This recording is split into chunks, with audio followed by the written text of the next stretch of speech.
पनवेलमध्ये सख्ख्या भावाचा खून करण्यात आला। या घटनेनं पनवेल हादरलेलं आहे। आरोपी भावाला पोलिसांनी लगेचच अटक केली। तर मृत भावाचे चुलत भावाच्या पत्नीसोबत अनैतिक संबंध होते आणि यातूनच हे सगळं प्रकरण घडल्याचं कळतं। तर पोलीस त्या अनुषंगानं अधिकचा तपासही करतायत। मात्र सख्ख्या भावाचा खून केल्यानं पनवेल हादरलेलं आहे।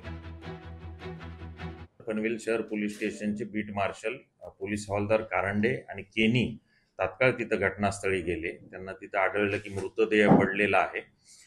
त्यांनी घटनास्थळी विचारपूस केली। जे उपस्थित लोक होते त्यांच्याकडून त्यांना माहिती मिळाली की मैताच्या भावानेच तो हा खून केलेला आहे। त्यांच्याकडून त्यांनी नाव घेतलं आणि तात्काळ मैताचा आरोपीचा शोध घेऊन त्याला ताब्यात घेतलेला आहे।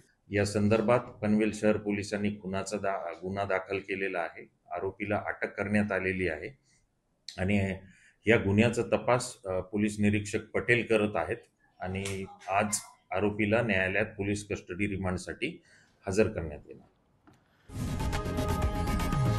लोकशाही मराठी ऐका, पहा, जागरूक रहा।